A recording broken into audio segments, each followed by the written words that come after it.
Aê.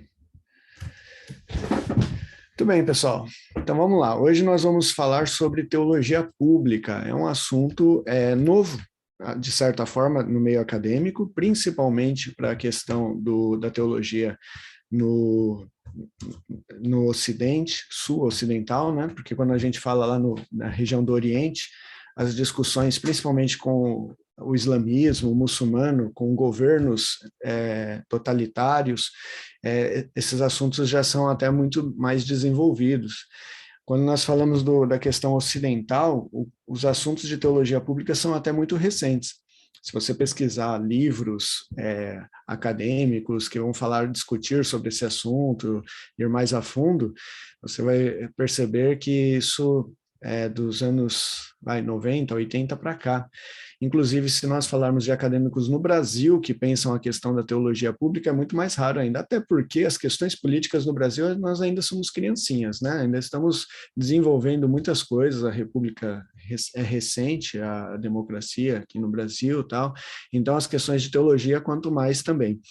E aí, o semestre passado, eu tive o privilégio de dar aula de teologia pública lá no seminário, e aí estudar um pouco sobre o assunto, sobre o tema, e aí eu preparei essa palestra com algumas reflexões de alguns pontos que a gente chegou nas reflexões em sala de aula sobre esse assunto e sobre esse tema.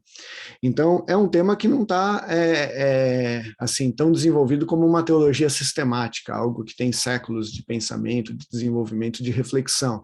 É algo muito recente, em que muitas questões ainda estão em aberta, em debate, né? Mas tem algumas conclusões que nós já podemos tirar, principalmente com base nas Escrituras e na Bíblia. Igor, está sinalizando? Não é para você não, desculpa. Ah, tá. Tudo bem.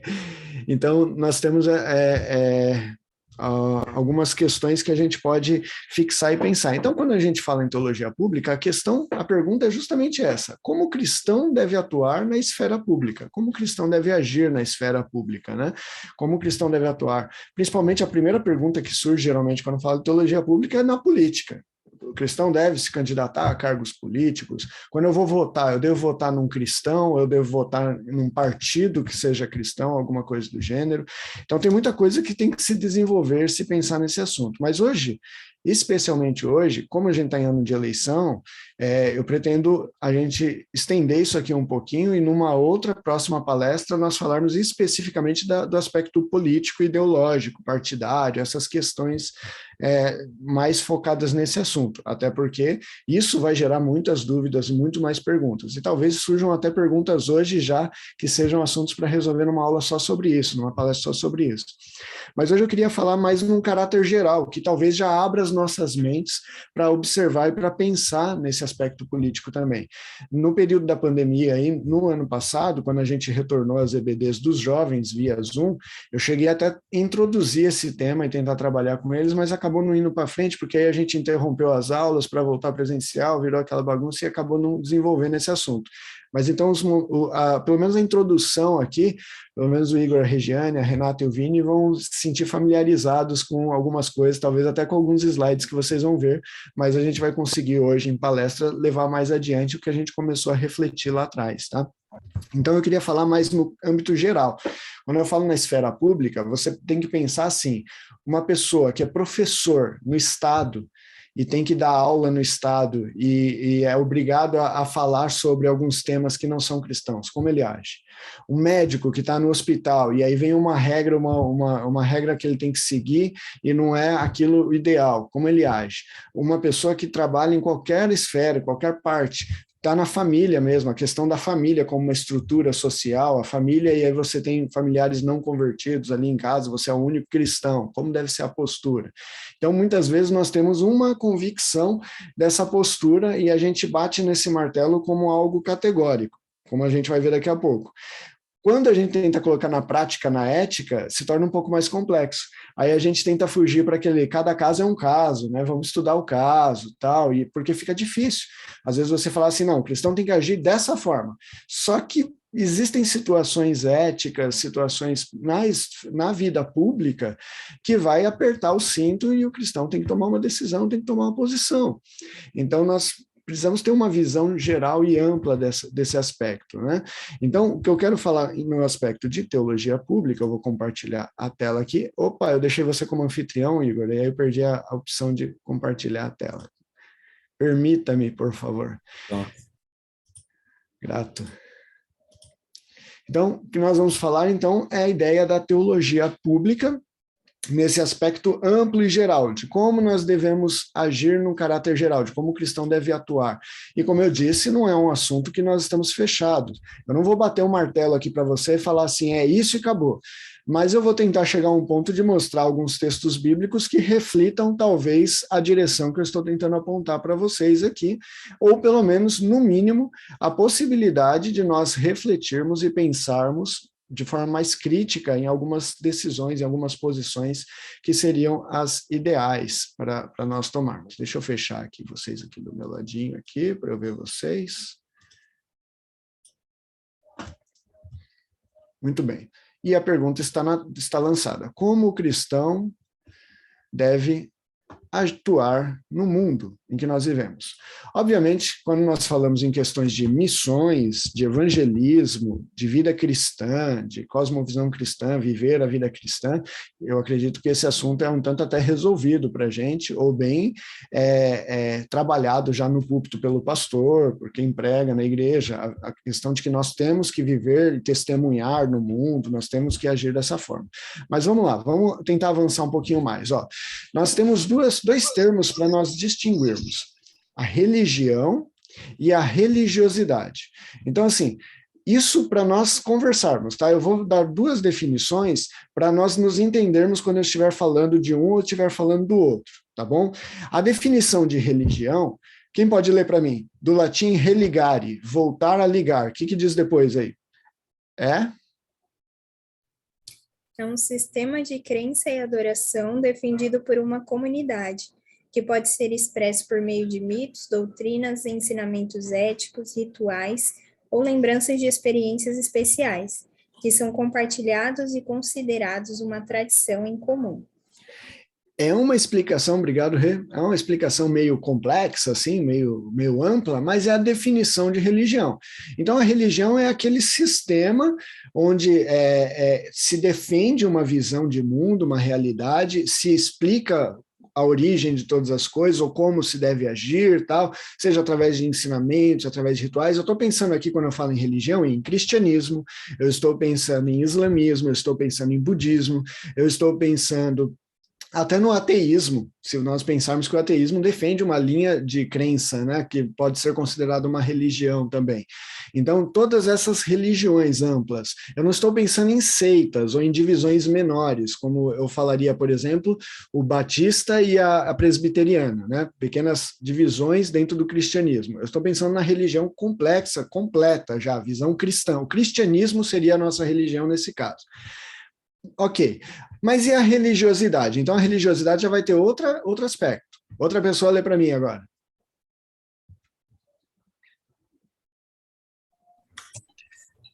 Consiste no interesse e participação em atividades religiosas que manifestam o caráter religioso do ser humano e expressam sua piedade.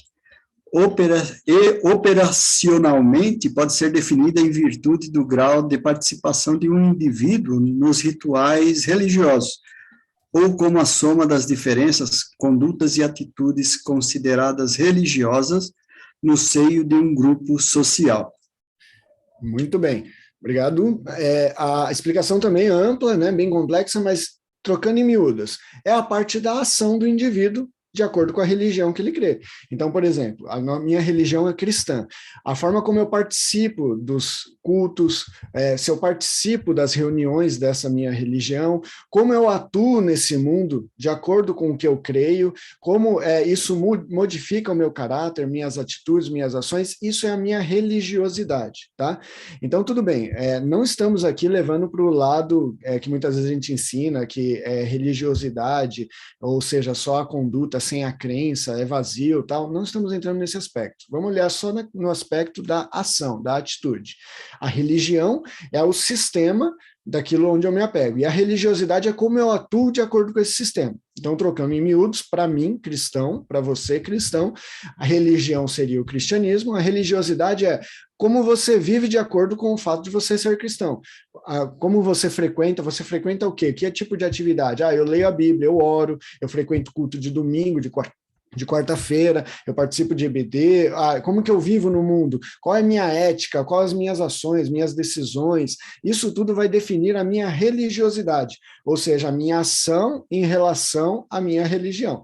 Agora, abrindo esse leque, pensa da seguinte forma, existe religiosidade do muçulmano, existe a religiosidade do espírita, a religiosidade do budista, a religiosidade do umbandista, todos têm uma religiosidade, ou seja, uma forma de atuar, de viver, de seguir ritos, de se portar de acordo com aquilo que ele crê, qual é a sua religião.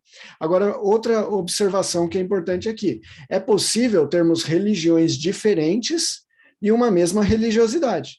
Então, por exemplo, eu posso dizer que a minha religião é diferente de um amigo que é muçulmano, mas tanto eu frequento a igreja da mesma forma como ele frequenta a mesquita, eu faço orações da mesma forma que ele faz orações, eu atuo na esfera pública do mesmo jeito que ele atua na esfera pública. Olha, se eu comparar a minha vida com ele, a nossa religiosidade é semelhante. Agora, o inverso também é possível. Eu posso ter a mesma religião que vocês aqui, mas a nossa religiosidade ser diferente, atuarmos de forma diferente. Chegamos a esse consenso, tranquilo? Entendemos isso aqui para nós continuarmos? Porque essa vai ser a base do que a gente vai refletir. Legal? Beleza, então, falei de religião, falei do sistema, falei da religiosidade da ação. Quando eu falo da teologia pública, eu estou falando especificamente da religiosidade. Qual deve ser a religiosidade no espaço público, naquele espaço onde eu vou conflitar com outras religiões? A grande questão é que nós dividimos espaço com outras pessoas que também têm suas próprias religiões e suas religiosidades. Então, como deve ser a minha religiosidade quando eu estou num espaço? O que é o espaço público? É um local onde eu vou conflitar com outras pessoas que têm religiões e religiosidades diferentes e que estão ali no mesmo espaço. Então, você pode pensar na sua sala de aula, você pode pensar no seu espaço de trabalho, você pode pensar na sua família, na rua onde você mora, você pode pensar em vários âmbitos, no prédio onde você mora. Ali você vai encontrar pessoas de outras religiões e outras religiosidades. E esse é um espaço público, é um local onde você tem um público amplo. E aí nós precisamos pensar, então, em alguns tipos de religiosidade que vão nos levar a refletir. Existe um teórico aí, um teólogo, que tenta definir religiosidade em 3 termos. Eu modifiquei um pouco os termos daquilo que eu passei para os meninos aí na EBD, porque eu achei que aqueles termos lá ficou meio confuso e confundiu com outras ideias. Então eu coloquei uns termos que vai soar mais fáceis de compreender. Vamos dizer que eu tenho uma religiosidade passiva. Essa religiosidade passiva é diferente de uma religiosidade impositiva. Então, vamos entender esses dois tipos de religiosidade que são extremos opostos. A religiosidade passiva, que alguns vão chamar de religiosidade tradicional, é aquela que defende a não atuação ou a neutralidade completa no espaço público. No caso do cristão, é aquele que se fecha dentro da igreja e diz, eu não atuo na esfera pública, eu estou pensando aqui no mundo, no reino de Deus, o meu reino não é desse mundo, disse Jesus, o meu reino também não é desse mundo, sou seguidor de Jesus. Então, eu não atuo de forma nenhuma na esfera pública. Então, não deve se envolver com política, não deve se envolver com nada desse sentido. Essa posição tradicional ou passiva, ela encontra alguns problemas. Porque, por exemplo, quando a prefeitura abre um buraco na frente da sua garagem, você precisa acessar a esfera pública, você precisa ligar para a prefeitura para pedir ajuda. Quando cortam a luz da sua casa, você precisa ligar da esfera pública. E aí você reclama muitas vezes porque o serviço não é bom, porque não é justo, porque o que o governo está fazendo não é legal. Então, perceba, não há como nós defendermos, se nós formos a fundo, que nós consigamos viver totalmente excluído da vida pública. ao menos que nós sigamos algumas religiões que se isolam do mundo, alugam, compram uma fazenda no meio do nada e montam uma sociedade totalmente separada do mundo. Mas mesmo assim também é difícil acreditar que ela consiga se excluir por completo. Então, assim, a posição passiva, ela encontra problemas, porque eu acabo selecionando aquilo que eu quero ser passivo. Eu acabo me envolvendo com trabalhos para ganhar dinheiro, para comprar comida, mas eu acredito que isso não é atuar na esfera pública. Mas eu estou na esfera pública quando eu estou. Então, eu encontro problemas sérios com a posição passiva. Até porque nós vemos na Bíblia o ensinamento que nós devemos orar pelos nossos líderes, pelos nossos políticos. E eu acredito que todos aqui votam no dia da eleição. Então, de alguma forma, você atua na esfera pública. Todos aqui participaram de uma escola, estudaram em uma escola pública, onde aprendeu, mesmo que particular, alguma coisa que foi imposto pelo MEC, o Ministério da Educação, do que você teria que aprender no seu currículo. Não ensinaram hebraico e grego para você na escola, mas ensinaram você a biologia, física e estudos sociais. Então, são matérias que foi imposto pela esfera pública, o que deve ou não estudar. Então, não dá para se excluir, vemos isso. Então, a outra opção de religiosidade é essa impositiva, ou ativa, né, que seria a posição ativa, né, religiosidade ativa. Mas, para essa religiosidade impositiva, eu quero que você pense naquela posição de você impor a sua religião no ato da sua religiosidade. Opa, ficou complicado, vamos de novo. Religião, então, é o sistema que eu creio. Religiosidade é a forma que eu atuo. Então, a impositiva é quando eu tento impor a minha religião através da minha religiosidade. As pessoas têm que crer no que eu creio, têm que seguir o que eu prego, têm que seguir o que eu ensino. Então, vamos lá. Quando nós pensamos assim, eu quero colocar um político lá que seja cristão, para ele favorecer o cristianismo, para ele colocar leis cristãs ou coisa do gênero, eu estou falando de uma religiosidade impositiva. Eu preciso entender que o político, quando ele se candidata, quando ele é eleito para governar aqueles que aceitaram a Cristo e aqueles que escolheram que não querem Cristo, que são livres para escolher que não querem Cristo. Ele foi escolhido para governar todos. Então, quando eu crio uma certa religiosidade impositiva, eu vejo um paralelo, por exemplo, com o mundo islâmico. Quando o governo vemos recentemente o Afeganistão, o governo muçulmano que impõe as suas leis do Alcorão, as leis muçulmanas, e o povo tem que acatar. E o Ocidente critica tanto isso, né? Mas nós desejamos isso. Nós não desejamos que tenhamos um presidente muçulmano que imponha o Alcorão, mas nós queremos que haja um presidente cristão que imponha a Bíblia. Isso é complicado, isso é contraditório aos princípios bíblicos. Jesus ele não impôs a sua fé, o reino, a ninguém. Ele não chegou impondo a visão cristã ao imperador ou questionando o imperador na sua autoridade. Ele diz, a sua autoridade só lhe é dada porque Deus o permitiu. Mas perceba, Deus o permitiu, uma autoridade secular, vamos usar esse termo secular por enquanto. Impor a nossa religiosidade também não me parece agradável, não me parece correto. Porque eu não gostaria de que outra religião impusesse. Então, o que nos faz, óbvio, nós cremos que nós somos a verdade, nós cremos que a verdade bíblica é o melhor para a humanidade, mas no espaço público, onde dividimos espaço com outras religiões e outras religiosidades, nos ofende quando outra religião ou outro religioso tenta impor a sua religiosidade a nós. Por exemplo, se começassem a obrigar nas escolas, ou quando começam a obrigar nas escolas, que se ensine a questão da origem do homem, da evolução. Pô, eu não gosto disso, vai contrário à minha crença. Não é? Então, se eu falar assim, não, tem que ensinar o Gênesis nas escolas, mas e aquele que é ateu, aquele que é budista, aquele que ele tem que receber isso de uma forma impositiva do cristianismo? Essa é a melhor forma de nós comunicarmos o evangelho, impondo a ele que ele acredite? Vimos na história, na Idade Média, que o cristianismo se misturou com a política e impôs de forma majoritária a sua autoridade e não deu certo. Tanto que a reforma, boa parte da reforma foi desvincular o Estado da religião. Boa parte da reforma protestante foi isso. Então, foi desvincular o Estado da religião. E hoje nós queremos vincular novamente o Estado com a religião, com o cristianismo. Então, nós precisamos pensar se essa também é a forma ideal. Sobra para a gente uma terceira opção de religiosidade, o que eu vou chamar de ativa, ao invés de ser essa aqui impositiva. Outros teóricos chamam de religiosidade de evangelismo, mas aí confunde com o que a gente chama de evangelismo de missões, né, de evangelizar, ou coisa assim. O que é essa religiosidade ativa?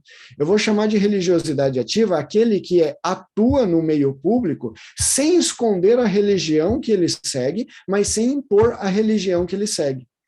Olha só, a passiva, eu estou me fechando e não me envolvendo na esfera pública. A impositiva, eu me envolvo na esfera pública ao ponto de eu impor a minha religiosidade para que as pessoas creiam nisso, aceitem a isso. E o que eu estou propondo aqui como uma terceira opção, a ativa, é uma que eu atue na esfera pública, sem esconder a minha religião, expondo a minha religião de forma ativa, sendo um religioso ativo na esfera pública, contudo, sem a imposição dessa religiosidade. É possível? É possível, sim, senhor. Nós vamos ver como que se faz isso, como que atua isso. Só para a gente desenvolver um pouquinho mais essa reflexão, tem um camarada que chama Rudolf Sinner, que vai trabalhar essa ideia dessas três religiosidades, e ele vai falar assim, ó, a tarefa da teologia pública é, primeiro, incentivar a contribuição entre as pessoas que tendem a ver o mundo como mal e se enclausurar em suas igrejas como a comunidade dos que esperam a segunda vinda de Cristo. Então, é incentivar que essas pessoas, as pessoas que conhecem a verdade, aqueles que são bons, aqueles que conhecem a bondade de Deus, atuem na comunidade pública e não se escondam dentro das suas igrejas, mas compartilhem essa bondade, essa verdade. Ao mesmo tempo que é restringir essas mesmas pessoas entre aquelas que desejam impor a sua crença, seus valores, seus interesses corporativos e poder ao todo da sociedade, ou seja, impor o pensamento cristão aos outros, que eles têm que aceitar de qualquer forma o cristianismo.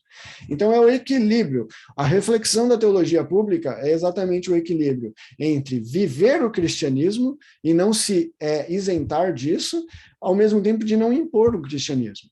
Perceba, quando eu tenho uma religiosidade passiva, a minha tendência é pensar o mundo secular como algo separado, ou que eu tenha duas personalidades. Então, agora eu sou cristão, eu estou na igreja, ou estou aqui numa reunião da igreja, de crentes, então eu sou cristão. Agora eu vou para o meu trabalho secular, lá é um local neutro, então eu não falo de Jesus lá, eu não atuo de Jesus, sobre o cristianismo lá, eu não me envolvo dessa forma. Lá é um local neutro. Isso é uma posição passiva, porque você está atuando de alguma forma na esfera pública, mas você está se isentando de qualquer responsabilidade por aquele espaço. E se você tem algum cargo de responsabilidade, você é um líder sobre outras pessoas, você tem responsabilidades na esfera pública.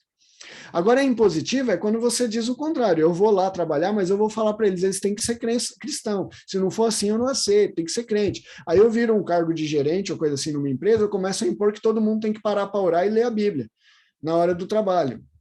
É uma imposição na hora do trabalho. O que nós estamos falando é de um equilíbrio que Rudolf Sinner fala aqui, é justamente desse equilíbrio entre você sair das quatro paredes da igreja com a sua religiosidade, levar sua religião de forma ativa, ao mesmo tempo de não impor isso à esfera pública em outras pessoas que têm uma religião diferente, respeitando a religião de cada um. Estamos junto? Estamos acompanhando junto? Tranquilo? Sim. Beleza. Então, vamos lá. Vamos avançar um pouquinho, então. Nós precisamos entender, então, para fazer sentido, o conceito de que a gente chama de pluriformidade social, pluralismo social. Essa pluriformidade é várias formas, uma forma plural, né, da sociedade. Então, quando eu falo de pluralismo, isso pode tomar três sentidos diferentes. tá? O sociólogo vai pensar de uma forma, o antropólogo vai pensar de outra, o político vai pensar de outra, o teólogo vai pensar de outra, vai pensar de formas diferentes quando fala pluralismo. Por isso é importante explicar. Quando você estiver lendo um texto e falar de pluralismo religioso ou coisa assim, você tem que pensar em que sentido ele está querendo dizer. Essa pluriformidade social é o seguinte: eu posso pensar em pluralismo como sociedade pluralista, ou seja, existe uma sociedade onde existe várias religiões nessa mesma sociedade. O cristão, ele deve aceitar a ideia de pluralidade como um fato. É um fato, não adianta a gente fugir disso. Existem budistas, existem ubandistas, existem espíritas, existem ateus, existem várias formas de religião. Mas isso não significa que nós devemos confessar que o pluralismo é o nosso credo, que nós devemos aceitar isso, de forma a dizer assim, isso é normal, então a nossa igreja está aberta para todas as religiões. Isso já vai cair para o lado do ecumenismo amplo, que não é aceito pelo cristianismo, tá?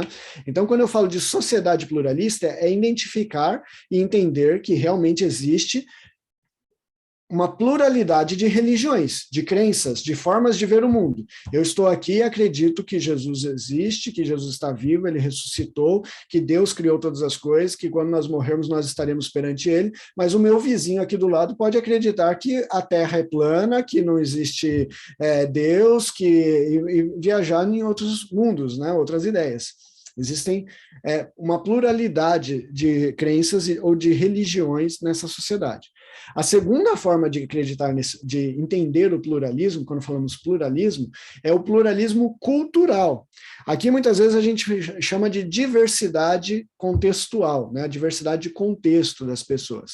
Aqui nós estamos falando exatamente sobre a ideia da limitação do ser humano. O homem, ele é limitado aonde ele é criado, ele é limitado à linguagem, ele é limitado ao espaço geográfico, à história, ele é limitado às formas econômicas e políticas, ao ensino que ele recebeu dos pais. Então, ele recebe uma cultura específica, uma educação específica. E existe uma pluralidade dessas culturas. Quando nós falamos do Brasil, então, que dirá lá, né?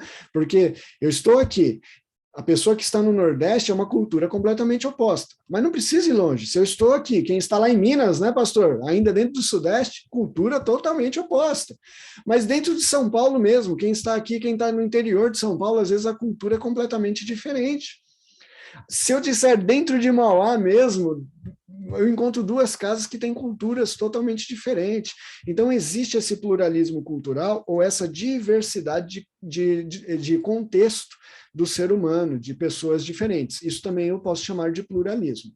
Mas não é nenhum desses dois que eu estou me referindo aqui. Quando eu falo de pluriformidade social, eu estou falando de uma pluriformidade... tá errado, tá, o slide. Depois eu acerto. É pluriformidade social, não é cultural de novo, não, tá? É o primeiro sociedade pluralista, pluralismo cultural e agora pluriformidade social. É o mesmo que está escrito aqui em cima, que deveria estar aqui embaixo. Depois eu altero esse slide aí. Eu estou querendo dizer do quê? Da diversidade de estrutura da sociedade. Ela é muito diversa. Tem um teólogo chamado Oliver Donovan que fala assim, a unidade é uma propriedade do Criador, de Deus. Agora, a complexidade é uma característica do mundo do Criador, do mundo criado. O mundo criado é complexo, gente. Vamos olhar, por exemplo, a questão das plantas. Existe uma variedade muito grande de plantas.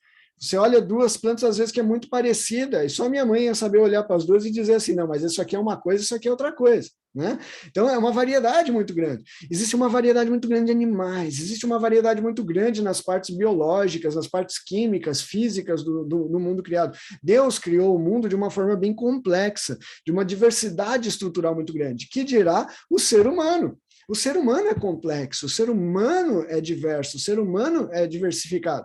E a estrutura social também é.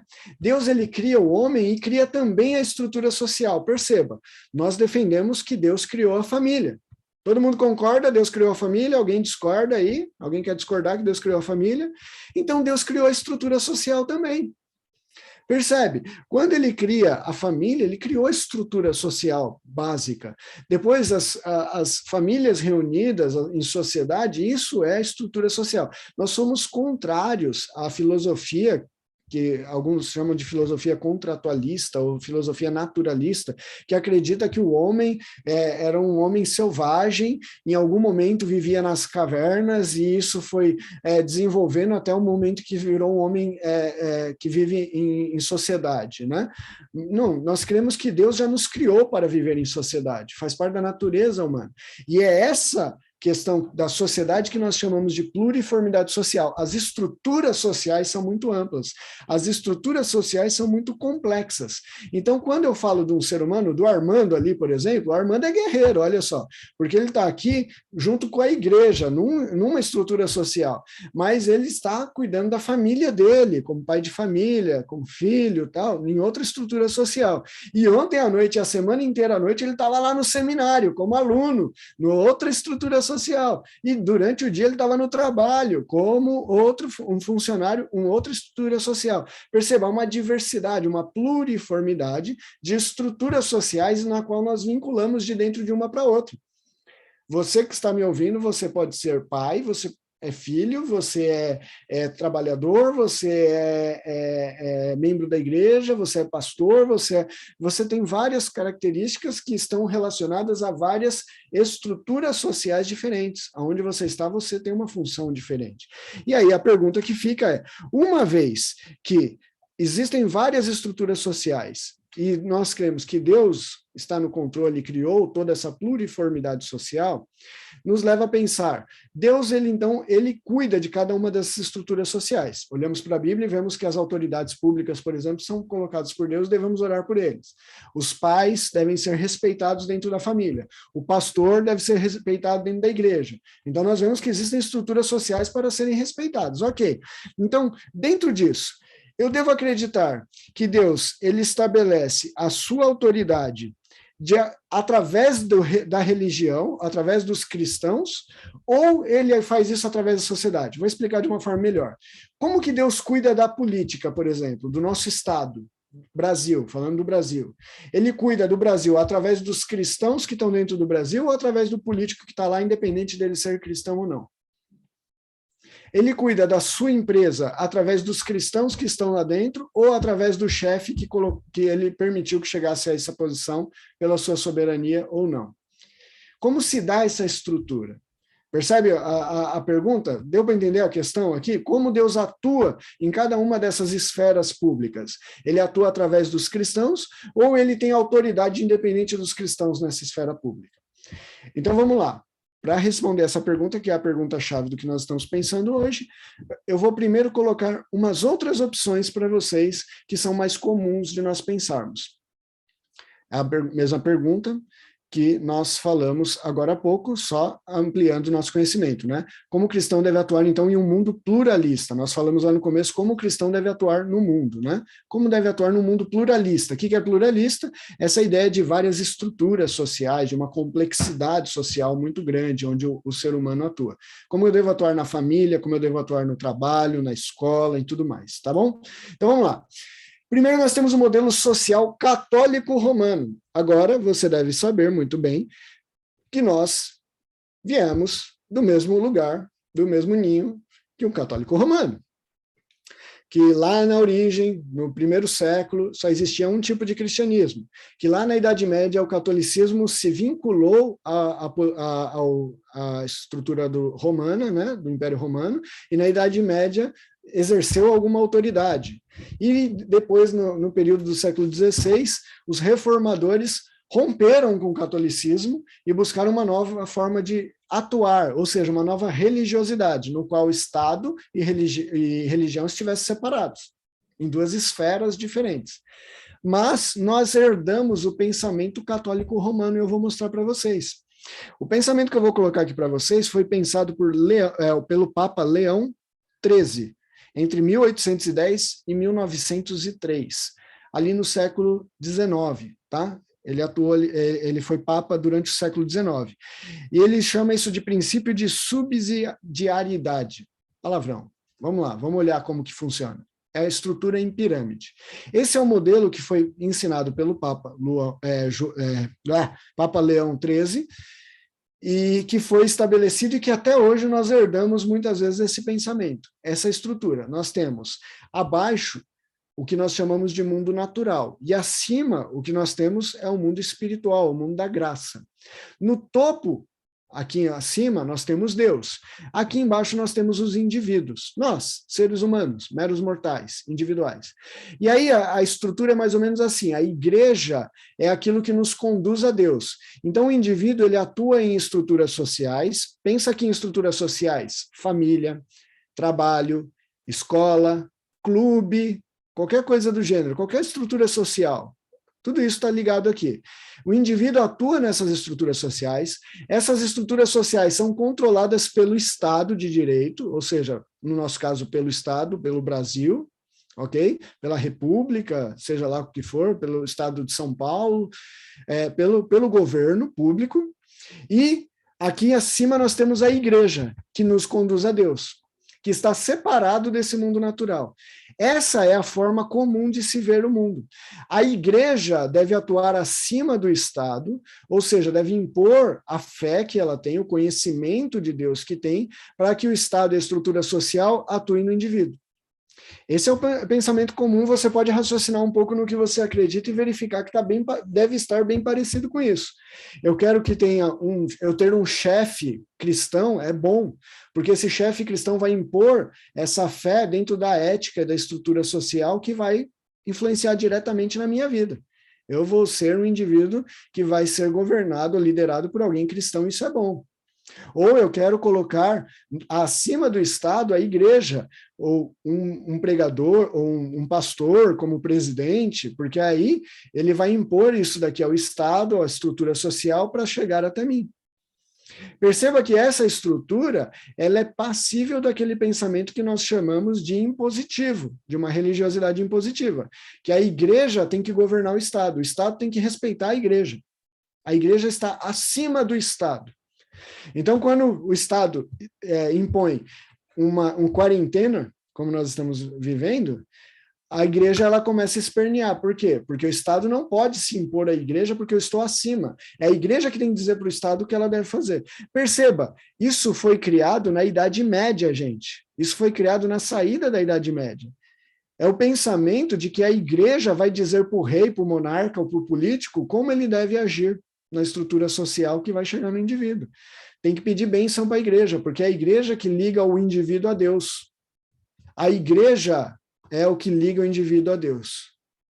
Perceberam esse formato aqui, essa estrutura? Tranquilo? Só que ele é incongruente em muitos aspectos.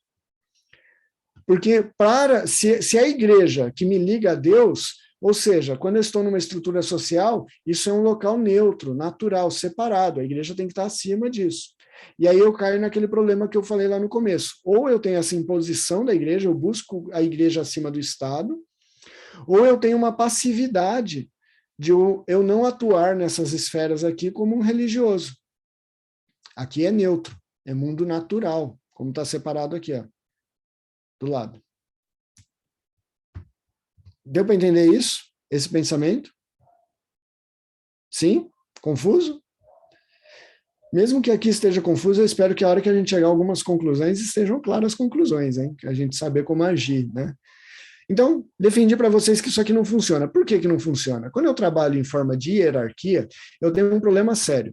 Geralmente, é ensinado isso daqui, ó, para gente, que nós devemos ter, em primeiro lugar, Deus, depois a família, depois o trabalho, depois a igreja, assim por diante, ou vice-versa, você pode inverter igreja e trabalho, colocar a igreja para cima do trabalho, depende de cada um, é de fazer a sua listinha, e faz sua lista de prioridades. Eu costumo ensinar e dizer que isso não funciona na prática, não dá certo. Eu vou mostrar por que não dá certo. 2 motivos. Primeiro, que ninguém usa um caderninho para ir anotando para poder equilibrar isso daqui. Então, hoje eu fui no churrasco de família. Aí você vai lá e anota um caderninho. Churrasco de família, põe um tique. Hoje eu fiz hora extra no trabalho. Opa, trabalho. Agora eu tenho que dar prioridade à igreja, porque eu já fui no trabalho, agora a igreja. Agora eu estou dando muita atenção para a igreja, eu preciso equilibrar e dar atenção para a família. Ninguém faz isso no caderninho, né? Vai decidindo. E aí o que acontece na prática é que geralmente vira assim: eu tô aqui no trabalho, tal, mas e Deus? Deus está em primeiro lugar. Eu tô aqui na igreja, tal, mas Deus, não, mas Deus está em primeiro lugar. Eu não vou na igreja faz um mês, tal, mas e Deus? Não, mas Deus está em primeiro lugar. Então, o primeiro motivo que não funciona é que Deus ele se torna algo abstrato nessa minha lista, né? Tudo eu coloco Deus em primeiro lugar, mas eu nunca faço nada que atue em direção a Deus, que eu faça algo para Deus. Deus acaba ficando neutro aqui. Eu estou cuidando do churrasco de família, eu estou cuidando lá da hora extra do trabalho e tal. E Deus, não, Deus está em primeiro lugar lá, né? E fica abstrato, não funciona. Segundo motivo que não funciona, eu não consigo mudar de roupa, de roupagem, de quando eu mudo de um local para outro com facilidade. Então, por exemplo, eu estou na igreja, agora eu sou cristão na igreja, agora eu vou para a família, então eu tiro essa roupagem de crente e agora eu estou no meio familiar, agora eu sou pai de família. Agora vamos pensar assim, agora eu sou um pai de família, eu tenho alguma autoridade de acordo com a Bíblia na minha casa. Só que aí eu vou lá para a casa do meu pai. Né? Meu filho está lá, o Michel está lá na casa do meu pai, eu vou lá buscar ele. Ali, ele é meu pai, então eu ainda estou no âmbito familiar, só que agora eu perdi aquela autoridade. Eu já não tenho a mesma autoridade, ele tem autoridade sobre mim ainda, mesmo eu sendo casado. Então, peraí, agora eu mudo, então eu tenho que colocar ali, ó, Deus, a família, o núcleo familiar, a família mais ampla, onde está meu pai e tal. Eu tenho muita, como nós vimos, uma pluralidade social, uma estrutura social muito ampla. Eu não consigo deixar de ser eu aqui, mudar para poder priorizar quando eu sou um trabalhador, quando eu sou um pai, quando eu sou um membro da igreja, ou coisa do gênero. A ideia é que o ser humano ele é um só em todos os aspectos. Então, ele tem que ter uma forma de agir só em todos os ambientes. Que seja uma postura que não importa onde eu esteja, seja o Rafael, nesse mesmo local. Então, eu começo a pensar que essa questão de Estado laico, ou de um local laico, ou um Estado público laico, ou coisa do gênero, é um mito. É o que a gente chama de mito da laicidade. A ideia de que a escola onde eu estou é laico. Lá, o que é laico, né? É quando não tem uma religião, não defende uma religião. Mas espera aí, se eu acredito que qualquer tipo de idolatria é uma religião, por exemplo, aqueles que são adoradores do dinheiro, como a Bíblia diz, estão seguindo uma religião. Então, quando eu estou na escola e ensina que eu tenho que estudar para eu ganhar dinheiro e ser alguém na vida, porque eu só sou alguém na vida se eu ganhar dinheiro, é uma religião que está sendo ensinada ali. Quando é ensinado que eu não vim da criação de Deus, eu vim, na verdade, da evolução natural, é uma certa religião que está sendo ensinada ali, que exige de mim uma religiosidade, uma postura. Então, não existe esse mundo laico. Na verdade, nós temos um problema com esse aspecto secular, porque o mundo secular é uma religião necessariamente. Ele ensina a mim, o mundo secular, de que ali Deus não está. Isso é um pensamento religioso, de que Deus não é onisciente, onipresente, onipotente. Porque aonde eu estiver, Deus está. E Deus é soberano ali também, mesmo que as pessoas ali não creiam em Deus. Então nós temos um problema com esse aspecto do secular e da secularização. O que é isso? Secularismo é o pensamento de que existe um espaço onde Deus não está presente, onde cada um depende da sua própria razão, da sua própria força, da própria capacidade. Então, isso vem nos últimos séculos, desde o século XVIII, no pensamento racionalista do homem, de se desprender da religião e dizer, não, pela minha própria razão eu chego à solução, pela ciência eu consigo chegar à solução. Então, nesse espaço, Deus não manda, é a ciência que manda. Então, é o meu currículo que manda, as estatísticas que manda, não é Deus. Então, quando eu começo a viver com esse pensamento, eu estou no meio do trabalho, ali é o meu trabalho secular, ali eu não sou cristão, ali Deus não atua, ali é o meu trabalho secular, é um local separado. O meu trabalho aqui, ó, olha aqui no mapa, ó, é um espaço separado da igreja, da família de Deus. Então, quando eu começo a crer nisso, eu começo a atuar de uma forma secular. O que é isso? Se eu digo para você que secular é uma religião, porque é um sistema de crenças que acredita que Deus não existe, que Deus não atua, atuar daquela forma é uma religiosidade. Lembra que eu expliquei que a religião é religiosidade? Então, se secular, se a visão secular é uma religião, atuar de acordo com o meio secular é uma religiosidade. E aí o que acontece é que eu começo a atuar com uma religiosidade secular. E aí, ao invés de eu ser um cristão que está atuando no meio secular como um cristão, eu me torno um homem secular que está atuando no meio cristão como um secular. E é isso que eu chamo de secularização, esvaziamento do cristianismo. Trocando em miúdos, hoje, nos dias atuais, nós temos muito mais missionários do mundo dentro da igreja do que da igreja dentro do mundo. Porque nós não temos pessoas que vivem no mundo como cristãos, como deveriam viver na igreja. Nós temos pessoas que vivem na igreja como vivem no mundo. Então, nós temos pessoas que vão para o mundo, aprendem a viver dependendo do seu currículo, dependendo daquilo, e quando vão para a igreja, querem ser da mesma forma, querem escolher pastor do mesmo jeito, é o que a gente vê nas igrejas por aí. Querem ser satisfeitos, querem que as suas vontades sejam satisfeitas, querem ser felizes, querem buscar o conforto, como eles buscam no mundo. Então começam a viver dentro da igreja como vivem no mundo. Então isso eu chamo de secularização. É o esvaziamento do cristianismo, porque nós temos pessoas do meio secular vivendo a sua religiosidade secular dentro da esfera cristã. O que eu estou propondo é a inversão disso. É entender que o mundo é uma religião, uma pluralidade de religiões, e eu como cristão eu tenho que ir para o mundo e viver a minha religião. Então eu tenho que ser um cristão no mundo. Diferente de um cristão que está no mundo, mas é fechado para o mundo, e eu só sou crente quando eu estou na igreja. Então, é essa questão da religiosidade que nós falamos. Dentro disso, perceba que tudo isso aqui vira um mesmo balaio. Apesar de ser várias esferas, eu sou isso aqui tudo ao mesmo tempo. Quem é o Rafael? O Rafael, ele é professor, o Rafael, ele é membro da Igreja Batista do Jardim Mauá, ovelha do pastor Marcos, ele é pai de família, ele é marido da Mari, ele é tudo isso simultaneamente. Não é assim, quem é o Rafael agora? Agora eu sou o professor Rafael, ou eu sou o responsável de educação cristã da Igreja do Jardim Mauá. Mas eu deixei de ser o marido, o pai, eu deixei de ser trabalhador, eu deixei de ser... Não, eu sou tudo isso ao mesmo tempo. Simultaneamente. Então, a proposta é mais ou menos assim, ó. Não é mais aquela ideia em pirâmide. É a ideia de que... Vocês estão vendo a setinha do mouse aqui, passando aqui na frente? Deixa eu trocar essa setinha aqui, peraí, gente. Deixa eu colocar uma coisinha um pouquinho melhor aqui. Tá vendo a bolinha vermelha agora na tela? Isso. Vamos lá. Então, é pensar assim, ó. As estruturas sociais num caráter geral, e aí eu estou pensando a igreja, o próprio Estado. Aqui em estruturas sociais eu poderia acrescentar família, clubes, sociedades num caráter geral. Tudo essa estrutura social, ela está sendo controlada por Deus. E Deus atua no indivíduo através de tudo isso. Perceba, eu estou inserido em todo esse conceito, em todo esse contexto. O indivíduo, Rafael, ele está inserido em todo esse contexto, e todo esse contexto está sob a autoridade de Deus. Deus, ele comanda a minha vida e ele comanda essas estruturas também. Então, não funciona a ideia de uma pirâmide. Não é mais a pirâmide que eu estou falando.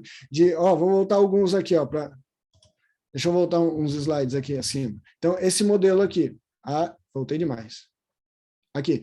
Não é esse modelo que eu estou falando, que a igreja está acima, depois o Estado, depois as estruturas sociais. Eu, como família, obedeço ao Estado e o Estado deve se submeter ao pensamento da igreja. E eu tenho que criar essa hierarquia. Não, não é isso que eu estou dizendo. Eu estou dizendo, ao contrário disso, que toda a estrutura social está ligada a Deus e eu estou também ligado a Deus diretamente. Então, não funciona o formato de pirâmide. Não está funcionando. Eu tenho que propor uma ideia diferente aqui. Então, qual é a ideia diferente que eu vou propor para vocês? É a ideia das esferas públicas do Kuyper, que é mais ou menos esse, modelo social de soberania das esferas. É Deus acima de todas as esferas públicas, de todas elas. Então, Deus não está acima, e o Estado, e depois as autoridades, a família ligada. Deus está em autoridade a todas as esferas públicas, mas entendendo que cada uma dessas esferas tem uma autoridade reconhecida por Deus e que deve atender diretamente a Deus. Existe uma forma de agir dentro de cada uma dessas esferas, de cada uma dessas sociedades, simultaneamente. Simultaneamente. Pensa, se eu falar assim, eu preciso de um político que tem uma autoridade, eu estou dizendo então que a política, o Estado, ele está abaixo de Deus, mas que a escola, por exemplo, está abaixo do Estado. Não, a escola também está abaixo de Deus. E todas as esferas públicas, a ideia de pluriformidade social está ligada a Deus. Quem chamou? Eu peço desculpas que eu entrei às 8, eu vi às 8 no grupo da igreja. Você depois pode mandar para mim esses slides, Rafa, por favor? Porque eu entrei Sim. uma hora depois. Desculpa. Sim, está sendo gravado, Érica. Está sendo gravado tá também. Vai ficar disponível a primeira parte da palestra depois. Tá bom? Muito obrigada, viu? Obrigada. Tranquilo. Tchau. Estou aqui. Então, gente, nós estamos falando de várias esferas que têm uma autoridade reconhecida em Deus. Então, todas essas esferas têm autoridade. Percebam, vamos pensar aqui, ó, a família. A família, ela é reconhecida por Deus como uma esfera pública, como uma estrutura social? Deus criou a família. E qual é a estrutura social que Deus, o modelo que Deus nos dá dessa estrutura família? Ele diz que o pai é autoridade, que o homem é autoridade da casa, que a mulher deve ser ajudadora, deve amar, que os dois devem andar juntos, diz que os filhos devem respeitar os pais, ao mesmo tempo que os pais não devem provocar os filhos, a ira do filho. Existe uma estrutura social da família. Essa estrutura social responde diretamente a Deus. Eu, como pai, se eu não for correto de acordo com a palavra de Deus, eu tenho que responder direto a Deus. Eu não tenho que responder ao Estado, nesse caso. É a Deus. Deus tem uma estrutura social aqui. Agora, e o Estado? É a mesma coisa. O Estado tem uma estrutura política, ele tem uma estrutura própria, formada, formalizada, que eu preciso responder a esse Estado. O que eu estou dizendo é que eu preciso entender cada uma dessas responsabilidades respondendo diretamente a Deus dentro da sua estrutura de esfera. Vamos pensar de um exemplo mais claro para funcionar melhor.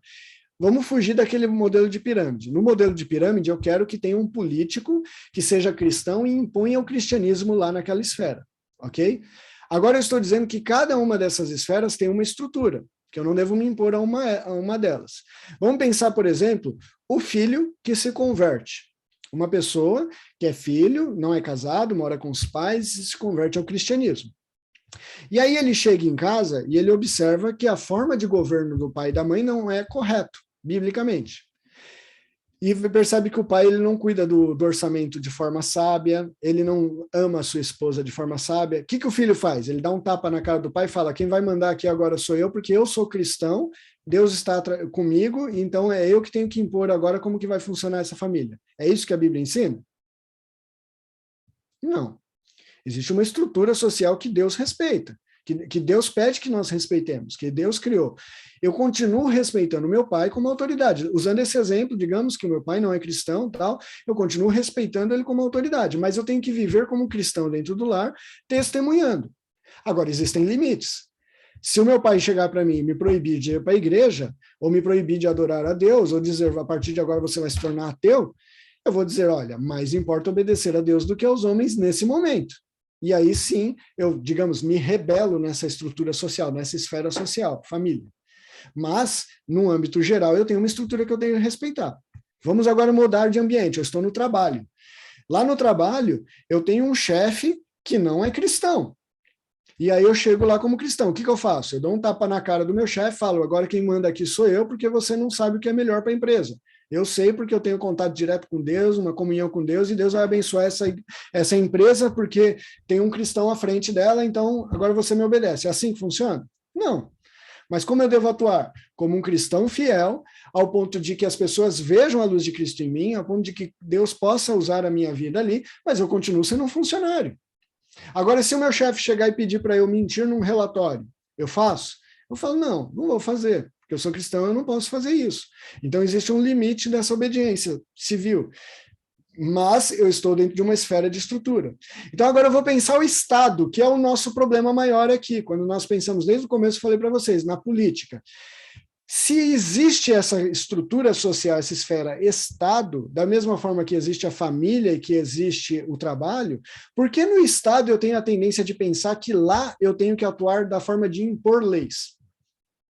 Lá eu tenho que ser um cristão e impor para todo mundo, para toda a estrutura estatal, que agora é desse jeito que tem que ser porque eu sou cristão. É a mesma forma. Se eu sou um deputado, quais são minhas obrigações como deputado? Se eu sou um senador, quais as minhas obrigações como senador? Se eu sou um vereador, quais são as minhas obrigações como vereador? Eu tenho que servir da melhor forma possível aquele cargo que eu estou, exercendo uma forma de testemunhar sendo cristão naquele espaço, respeitando a estrutura social que vai responder diretamente para Deus. Não é uma estrutura de que o Estado tem que impor como as famílias vão viver, ou que o Estado tem que impor como as igrejas vão viver. É entender que em cada estrutura eu devo respeitar essa estrutura e saber que Deus está, ele gosta, ele ama quando o cristão atua dentro dessa estrutura e respeita essa estrutura. Dentro dessa... Então, assim, já estamos indo para 1 hora já de palestra, estou tentando dar os caminhos para aquilo que eu falei, no próximo momento a gente pensar só na questão da política, de repente, né? E aí a gente até recomenda aí, quem não participou dessa, assistir a gravação para a gente continuar de onde a gente parou. Mas dentro disso, o que a gente já consegue refletir e pensar?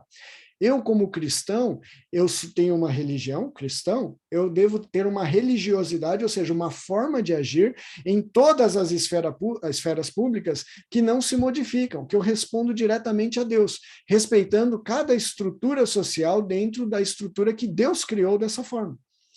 Agora, eu penso dessa forma, eu não posso querer ser um professor que vai chegar numa escola pública e vai mudar tudo lá, impor, e todo mundo vai se tornar cristão ali. Porque eu não devo agir dessa forma no mundo. Não é isso que Deus pede para o cristianismo fazer. Uma religiosidade impositiva, como nós vimos lá no começo. Um islamismo, né, que vai impor a forma de se crer.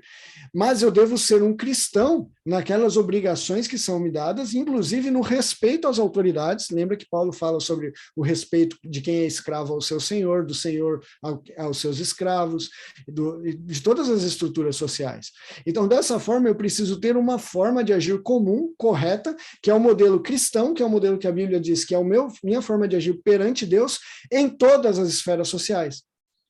A minha ética dentro da igreja de amar o próximo tem que ser a mesma quando eu estou no espaço público. Eu tenho que vender produtos que sejam de boa qualidade, com um preço que seja justo, com uma ética correta, da mesma forma. Eu devo tratar os clientes da mesma forma. Quando eu estou no Estado, eu sendo um político, da mesma forma. Agora, pensa comigo, gente. Eu sou o contrário, se você me perguntar assim, então você é a favor que um cristão ele se torne político? Eu vou responder da seguinte forma. Quando eu penso no sentido de pirâmide, e a pessoa acha que tem um chamado para converter o mundo através da sua função de político, eu acho que ela se perdeu, que ela está errada. Quando o camarada ele é pastor e ele vai se candidata como pastor tal, e usa o termo pastor para se candidatar, está errado. Por quê? Pastor é de um espaço, de uma esfera pública, ó, da igreja. Ele é uma autoridade na igreja, ele não é uma autoridade no Estado. Então, se uma pessoa ela estudou para ser advogado e entende que deve trabalhar na esfera pública de direito, eu entendo que ela pode ser um cristão e testemunhar ali naquele local.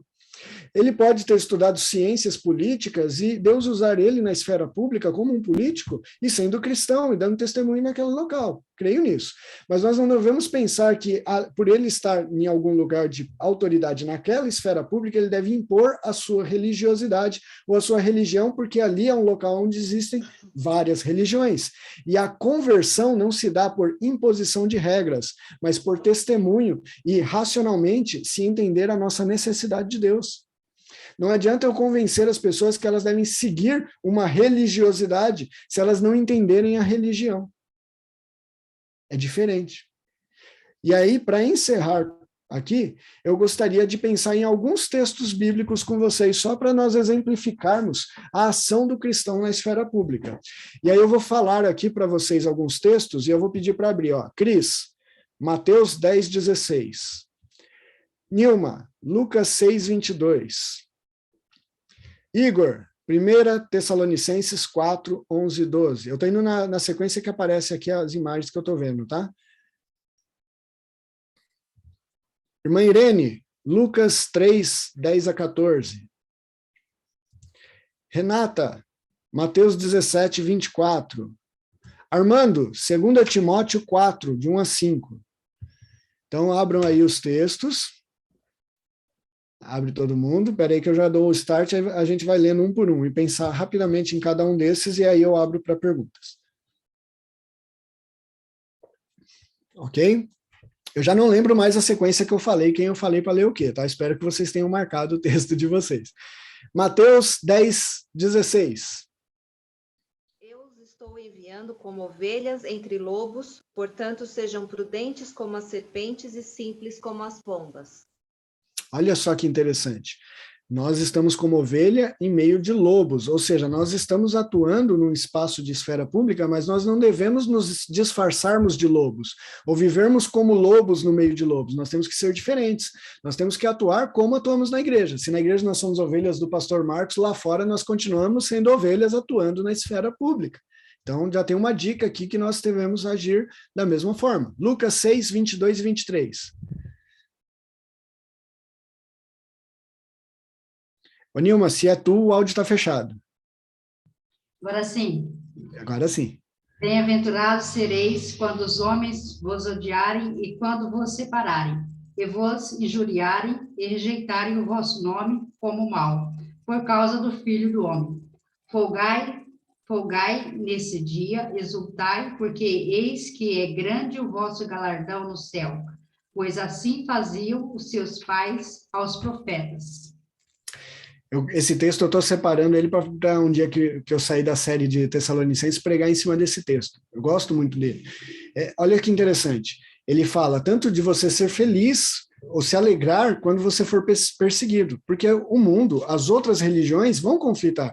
Do mesmo jeito que eu estou ensinando a vocês que nós não podemos ter uma religiosidade impositiva, as outras religiões têm pessoas que atuam com uma religiosidade ativa, passiva ou impositiva também. A religiosidade deles.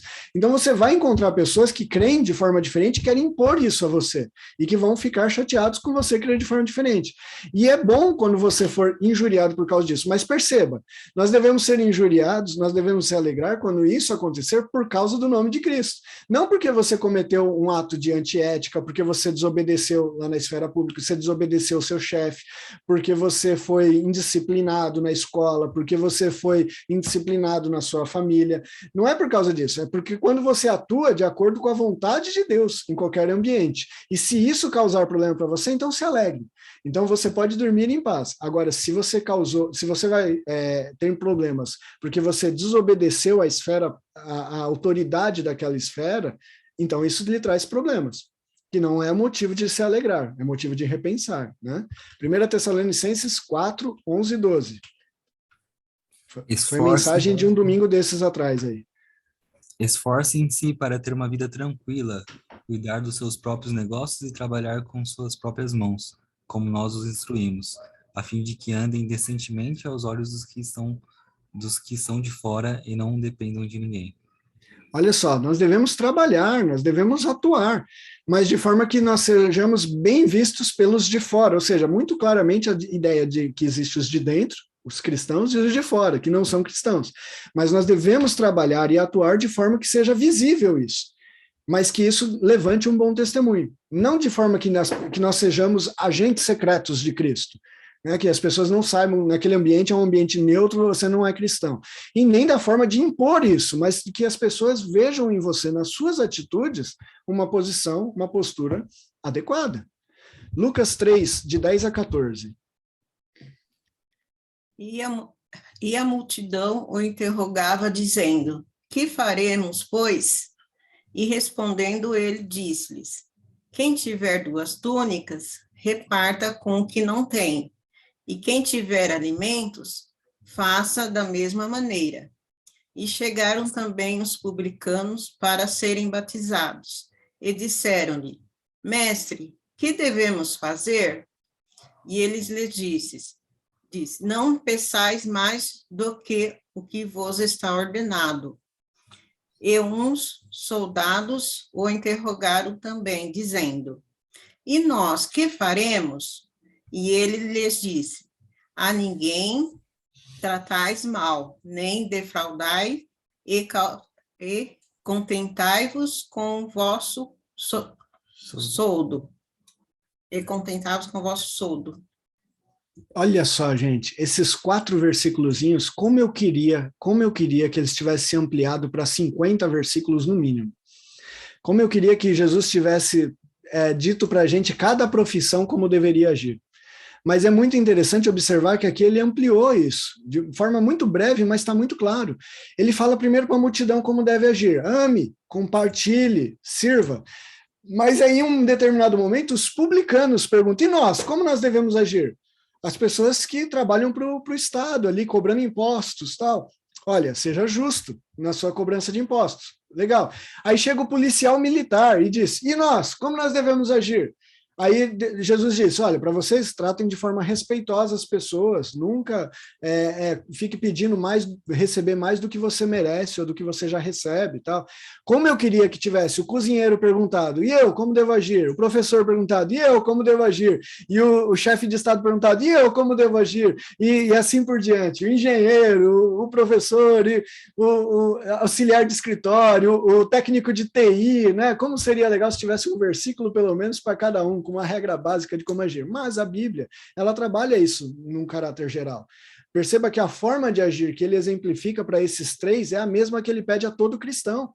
Ou seja, eu sou policial, eu sou um publicano, eu sou uma pessoa do povo, independente, existe uma forma como eu devo agir que vai refletir a minha religiosidade, ou como um cristão, dentro daquela esfera, atuando e testemunhando através do amor de Cristo. Certo? Mateus, foi Mateus que a gente leu? Foi. 2 Timóteo 4, 1-5. Não, falta Mateus. Falta Mateus? Foi Lucas, né? Então, Mateus 17, 24-27. Quando Jesus e seus discípulos chegaram a Cafarnaum, os coletores do imposto de 2 dracmas vieram a Pedro e perguntaram, o mestre de vocês não paga o imposto do templo? Sim, paga, respondeu ele. Quando Pedro entrou na casa, Jesus foi o primeiro a falar, perguntando-lhe, o que você acha, Simão? De quem os reis da terra cobram tributos e impostos? De seus próprios filhos ou dos outros? Dos outros, respondeu Pedro. Disse-lhe Jesus, então os filhos estão isentos, mas para não escandalizá-los, vá ao mar e jogue o anzol. Tire o primeiro peixe que você pegar, abra-lhe a boca e você encontrará uma moeda de 4 dracmas. Pegue-a e entregue-a a eles, para pagar o meu imposto e o seu. Então vamos lá, vamos explicar um pouquinho o contexto disso.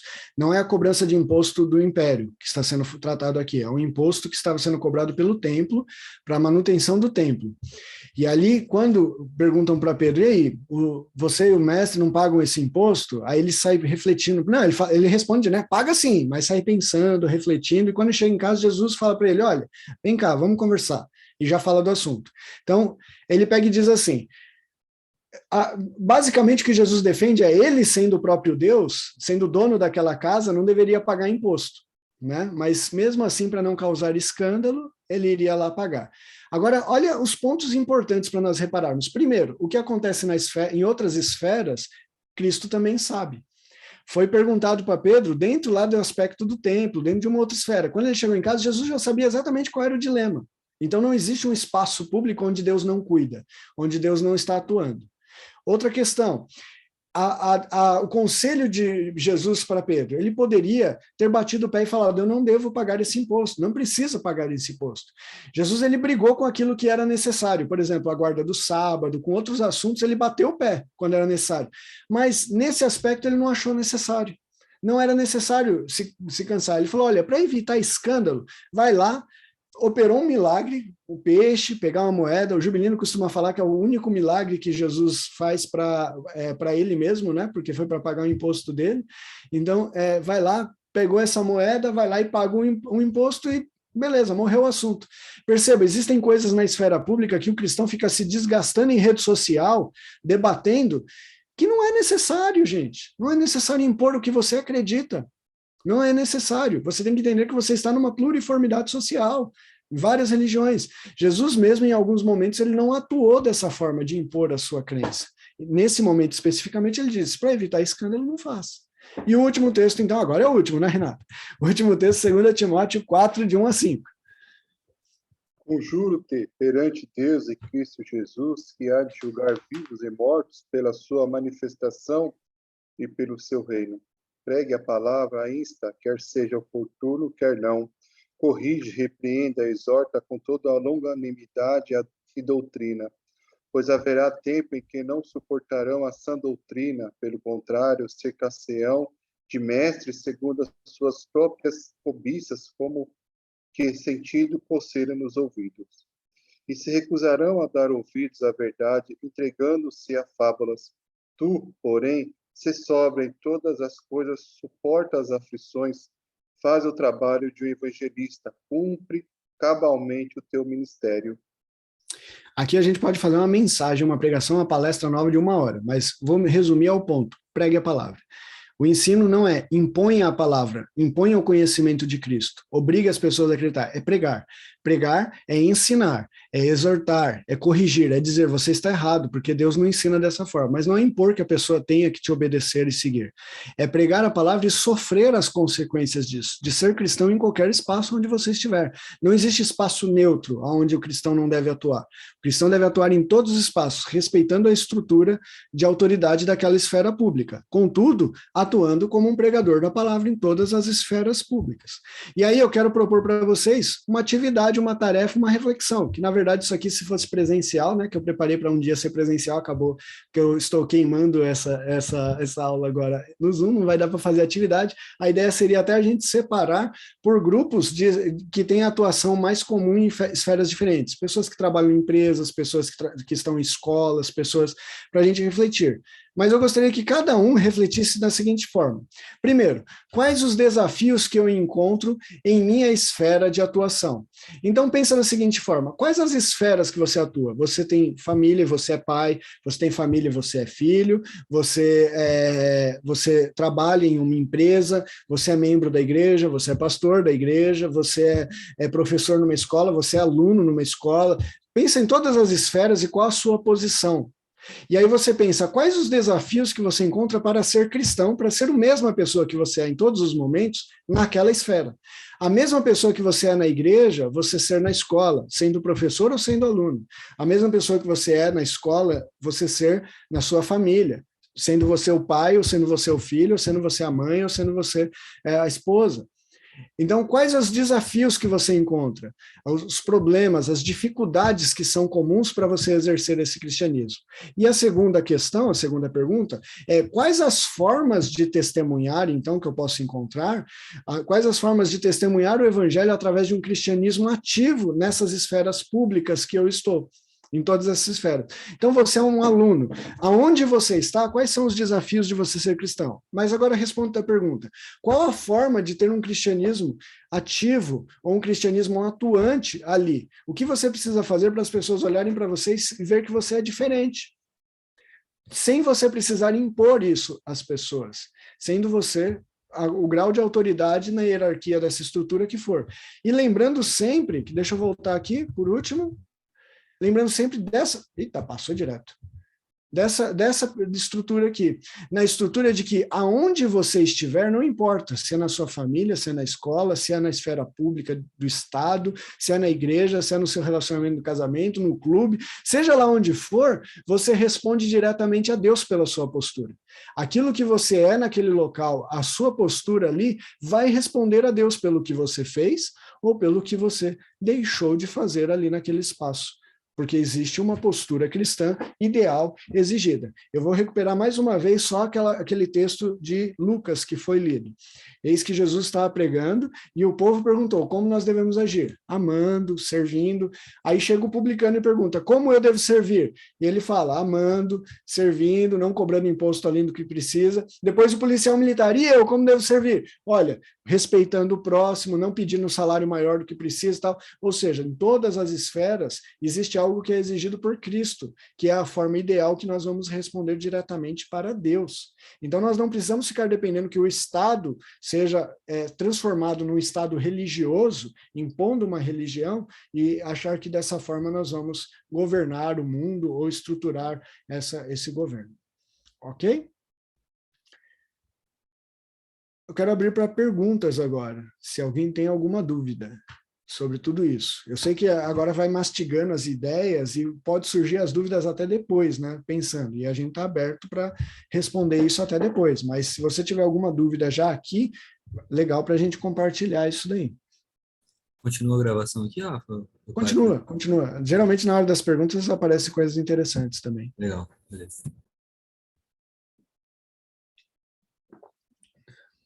Ou não aparece nenhuma pergunta, Igor, aí a gente pode parar. Tranquilo, pessoal?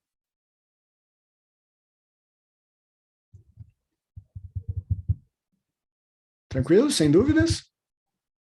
Entenderam tudo ou não entenderam nada, né?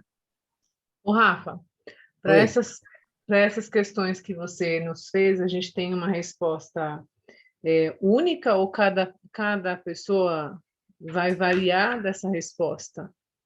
Eu entendo que a resposta toda ela tem que ser pautada numa mesma fonte. Está aqui, ó. Numa postura exigida para o cristão que está aqui, ó, nas Escrituras. Então, existe um padrão que é o ideal para todos, perceba, o padrão de respeito a essa autoridade máxima que é Deus, ao amor ao próximo e tudo mais. Então, se você comparar, por exemplo, esse texto de Lucas, que eu reforcei, perceba que a atitude do publicano, a atitude do policial, e aí a gente compara com a atitude ideal do pai de família, do marido, com o servo, com o escravo, que Paulo fala em outros textos. Todas as posturas, em todas, ela tem algo em comum, desse respeito à autoridade de Deus acima, o amor ao próximo, o respeito ao próximo, então tem algo comum nas Escrituras. Só que existem alguns desafios que são característicos específicos de cada área, assim, você na área do direito, eu na área do ensino, outra pessoa na área da indústria, cada um vai ter alguns desafios específicos, que vai cair para o campo da ética cristã e tudo mais, que é essa leitura que eu devo fazer com base nas Escrituras. O que Jesus exige, o que as Escrituras exigem de mim como um cristão nesse espaço, como eu posso atuar e quais são os desafios que eu encontro nesse espaço onde eu atuo para atuar. E é isso que, abrindo a mente para esse novo aspecto, nós podemos orar nesse sentido mais específico. Quando eu digo venha a nós o teu reino, eu quero dizer que venha o reino de Deus para a minha vida, para o meu dia a dia, para o local onde eu estou, junto comigo. Então, como eu posso viver para que o reino de Deus venha através da minha vida ou através da autoridade de Deus naquele espaço? Como eu devo agir e atuar, sem impor. Então, depois você pega lá o comecinho da palestra, Érica, só a parte da religiosidade, eu posso ter uma religiosidade de imposição, de querer impor o cristianismo, e muitas vezes a gente crê nisso, eu quero colocar um político que seja cristão para impor o cristianismo. Mas isso não é o ideal quando nós enxergamos que existe essa pluriformidade. Eu estou no espaço público dividindo esse espaço com ateus, com budistas, com islâmicos, com muçulmanos, né, com outras religiões. Eu preciso respeitar isso. Eu não preciso acreditar que eles estão certos, mas eu preciso respeitar a liberdade deles. Mas como eu posso atuar de testemunhar sem impor essa religiosidade e, ao mesmo tempo, sendo fiel a Deus, mediante os desafios que vão surgir para mim naquela esfera.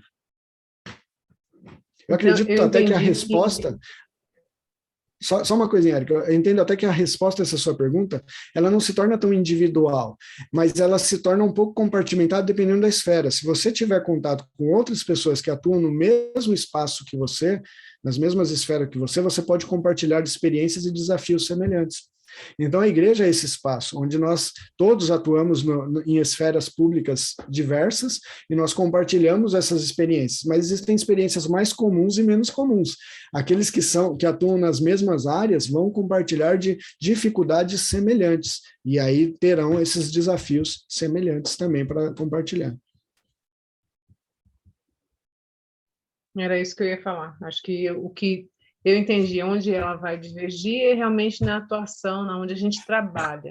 Mas do restante, sendo cristão, você deve ser bem parecido ou igualzinho, né? Porque nós somos cristãos, ou pretendemos ser igual a Cristo, porque acho que ser cristão, acho que eu vi isso hoje, eu estava fazendo uma devocional, e eu vi que é um passo de cada vez. Você não é igual a Cristo no momento que você aceita Ele. Então, é uma transformação a cada dia, e acho que esse ponto que você falou é muito importante, da gente ser igual.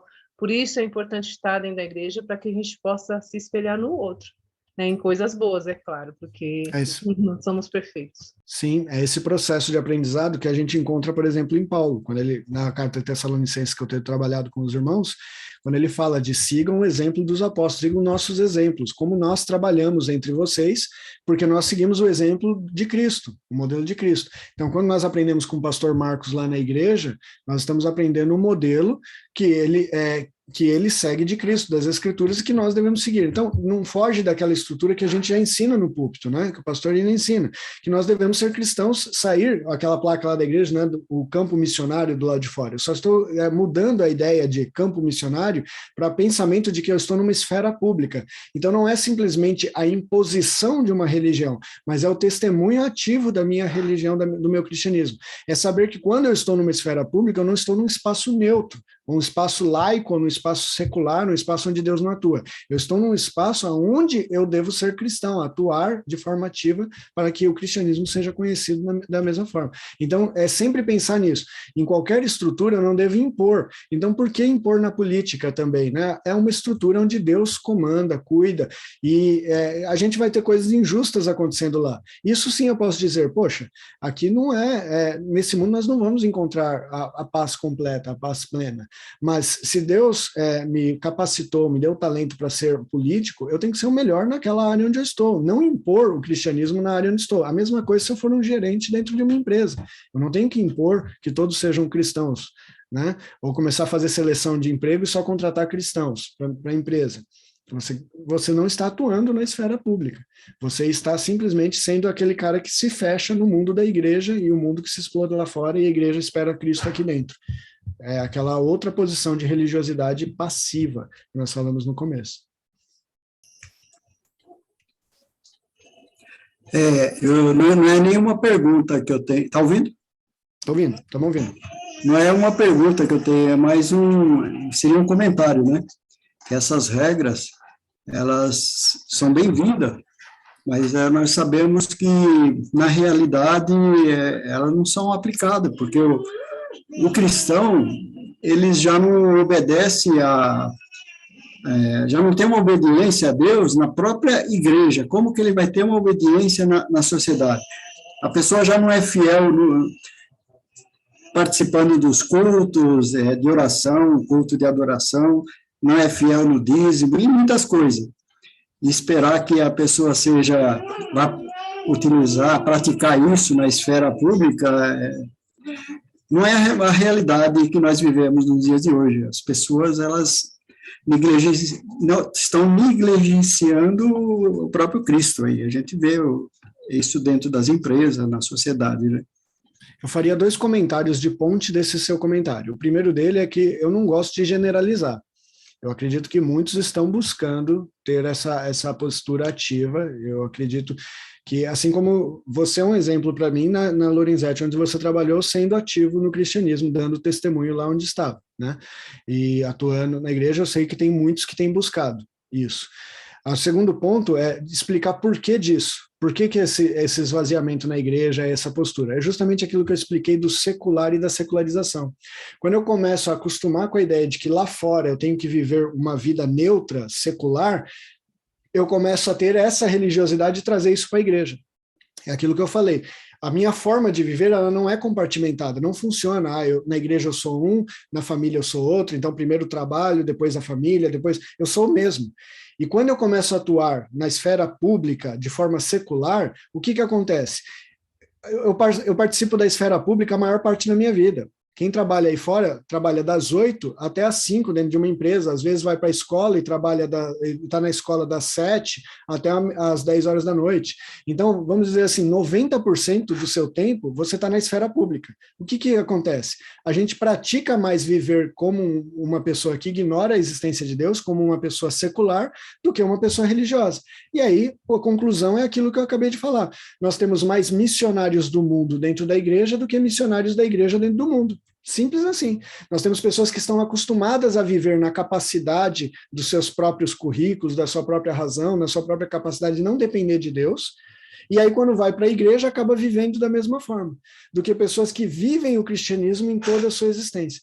Então, como fazer se eu, por exemplo, eu trabalho, estudo, eu estou ocupando muito tempo na esfera pública? Entender que eu sou um cara só, Então, aquele que eu sou na igreja é o mesmo que eu sou em casa. Se eu não leio a Bíblia em casa, eu não vou ler na igreja também. Não adianta esse negócio de, na igreja eu leio a Bíblia. Você não presta atenção também. Você acaba não tendo paciência para ouvir a mensagem, para aprender, para estudar a palavra. Por quê? Porque você é aquele mesmo cara lá fora que ignora a existência de Deus. Então, por mais que você seja convertido, cristão, você está mais habituado a viver no meio secular, ou no meio laico, ou na ideia de que não existe Deus, e aí você tem uma religiosidade que é aquela que não é atuante com a existência de um Deus soberano, um Deus onisciente, um Deus onipotente. Voltando lá no começo da palestra. Religião é a ideia do que eu creio, religiosidade é como eu vivo de acordo com isso. Quando eu vivo mais tempo dentro de uma religião de que Deus não existe, não atua e não tem controle sobre aquilo, então a minha religiosidade vai ser dessa forma. Então, dentro da igreja, em todas as outras esferas, eu vou agir dessa forma. Entende? Esse é o triste mesmo. Cida, com a mão erguida.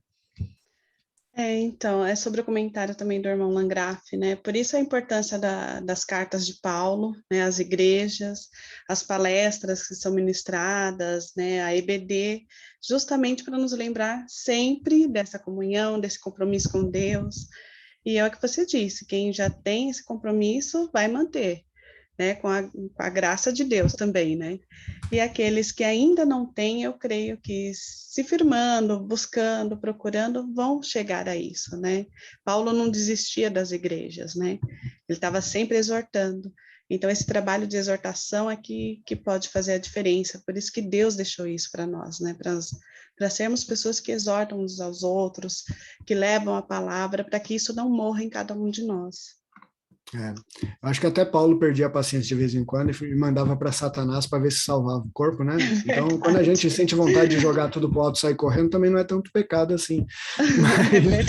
Mas essa é a função da igreja, nós compartilharmos juntos, nós compartilharmos as nossas dificuldades, experiências e fortalecimento, exortação, exatamente, para que na esfera pública no geral, nós sejamos fortalecidos dessa visão cristã de se viver em todos os espaços onde nós atuamos. E aí, lembrando e repetindo e frisando o que nós estamos falando, não é você impor o cristianismo às pessoas, mas é você fazer conhecido o cristianismo através da sua existência, da sua vida, das suas decisões, da sua postura. Isso mesmo. Ok, pessoal? Tranquilos? Fechou, então. Então, o próximo passo, sendo ano de eleição, como eu disse, talvez seja a gente numa próxima palestra aí que está agendada. Vini, você sabe qual que é a próxima data que está agendada?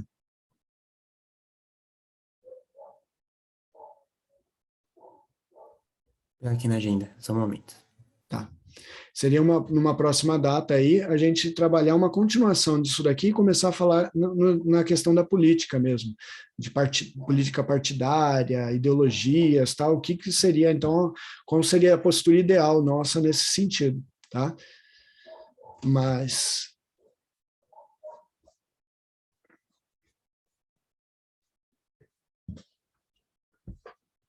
Eu acho que a gente não agendou outras datas, né? A gente só agendou no começo do ano, né? Foi isso? Eu estou lembrando disso, que a gente só agendou no começo do ano, não agendou outras datas. Mas beleza, a gente vai marcar e a gente vai divulgar isso daí depois com a igreja, tá bom? Sem mais dúvidas, sem mais questões? Vamos orar para encerrar? Pode parar a gravação, Igor, por favor, a gente orar para encerrar.